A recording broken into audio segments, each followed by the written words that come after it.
हर हर महादेव। अष्टावक्र गीता 9वां प्रकरण। यह किया और यह नहीं किया, ये द्वंद्व कब किसके शांत हुए हैं? कभी किसी के नहीं। ऐसा जानकर निर्विदेश से त्याग परायण हो जाओ। कोई व्रत मत लो। दृश्य की किसी प्रतीति के प्रति कुछ करने या न करने का आग्रह मत करो। ज्ञान का फल अनाग्रह है। हे तात, कोई बिरला ही धन्य महापुरुष ऐसा होता है जिसकी लोगों के रंग ढंग देखकर जीने की, भोगने की और जानने की इच्छा शांत हो गई है। कर्तव्य, प्राप्तव्य, ज्ञातव्य आदि ज्ञानी को नहीं रहते। यह संपूर्ण जगत मानसिक, दैविक एवं भौतिक ताप से दूषित तथा अनित्य है।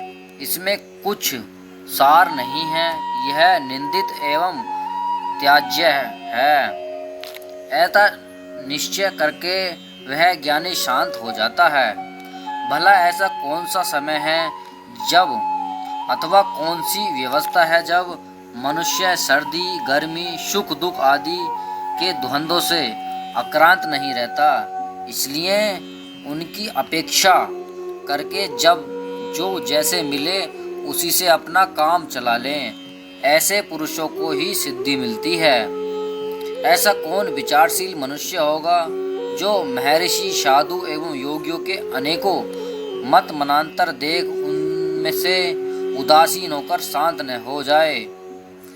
जो चैतन्य के स्वरूप का ज्ञान प्राप्त करके निर्वेद और समता की युक्ति से औरों को भी संसार सागर से तार देता है, वह क्या गुरु नहीं है? तुम पंचभूतों के विकारों को, देह, इंद्रिय आदियों को यथार्थ में पंचभूत मात्र ही देखो, तब तुम तत्क्षण ही बंधन मुक्त होकर अपने स्वरूप में स्थित हो जाओगे। वासना ही संसार है, इसलिए इन सबका परित्याग कर दो। वासना त्याग से ही संसार का त्याग होता है। अब शरीर, अंतःकरण और संसार की चाहे जैसी स्थिति हो उससे कोई संबंध नहीं रहता। 10वां प्रकरण। अपने शत्रु, काम, भोग और अनर्थ, संकुल अर्थ तथा इन दोनों के कारण धर्म को भी छोड़कर सर्वत्र उपेक्षा का भाव रखो।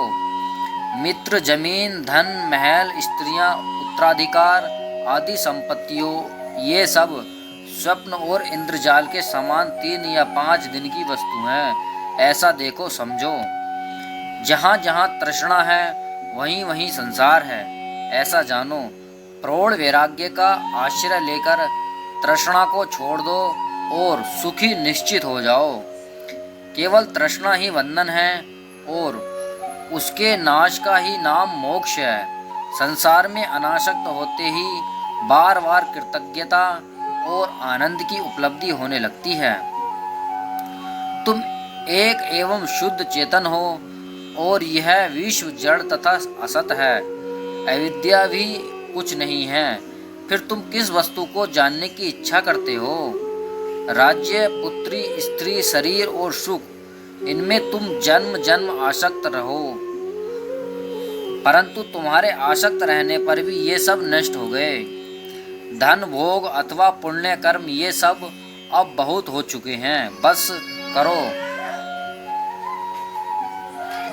इस संसार के घोर जंगल में इन साधनों से मन को शांति नहीं मिलती। न जाने कितने जन्मों तक तुमने शरीर, मन एवं वाणी से परिश्रम और कलेशप्रद कर्मों का अनुष्ठान किया है।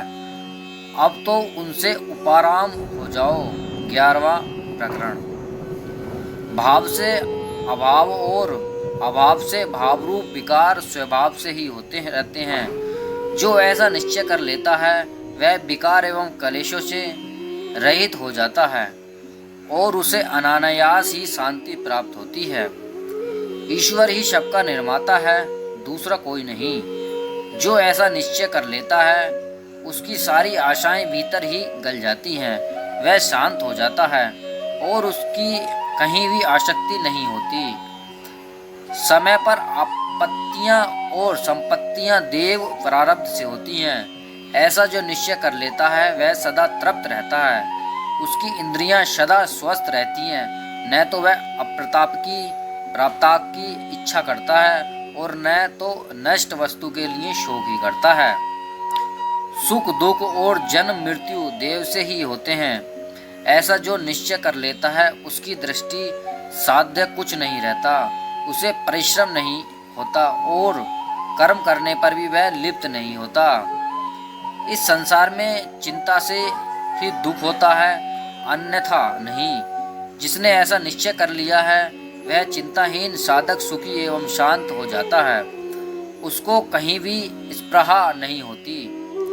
न मैं देह हूँ न देह मेरा है, मैं तो शुद्ध बोध स्वरूप हूँ। जिसको ऐसा निश्चय हो गया है उसे मानो कैवल्य की प्राप्ति हो गई है।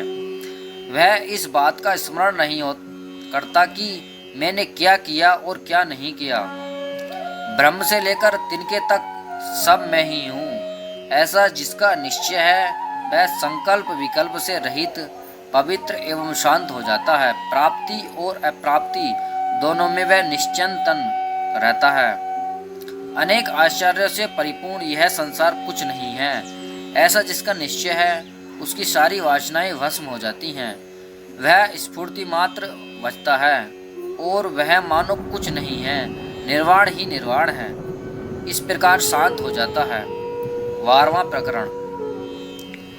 पहले शारीरिक कर्म की असहिष्णुता, तदंतर वाणी के विस्तार की और फिर चिंता की असहिष्णुता हो गई।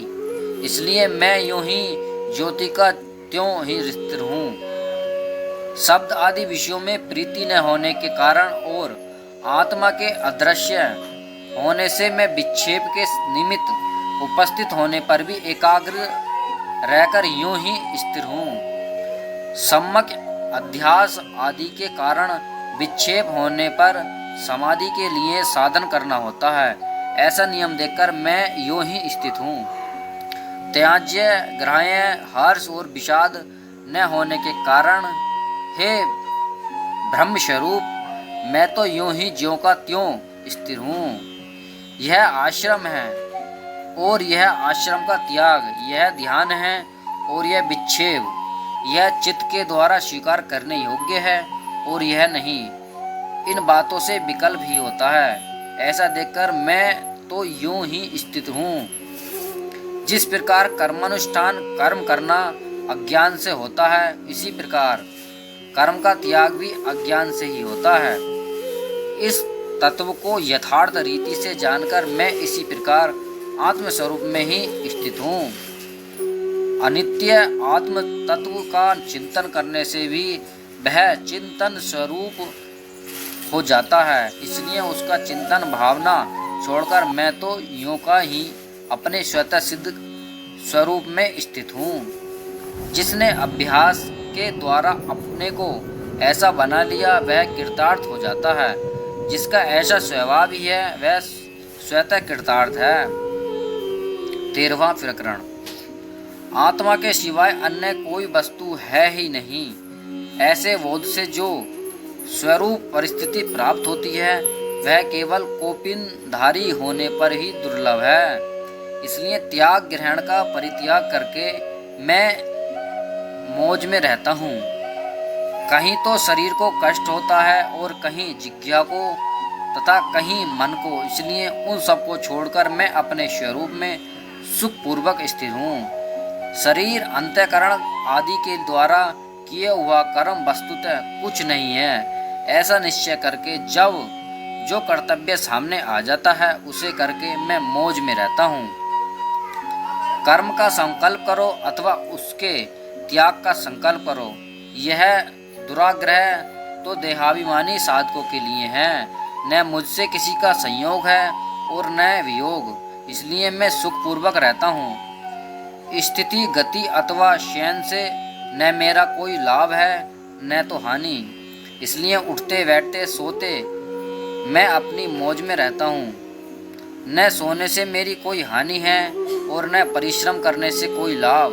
इसलिए लाभ और हानि बुद्धि का परित्याग करके मैं मौज में रहता हूँ। जगत के किसी भी पदार्थ में स्थिति में यह सुख है, यह दुख है, ऐसा नियम नहीं है। यह बात मैंने बार बार देख ली है। इसलिए शुभ हित और अशुभ अहित बुद्धि का परित्याग करके मैं मौज में रहता हूँ।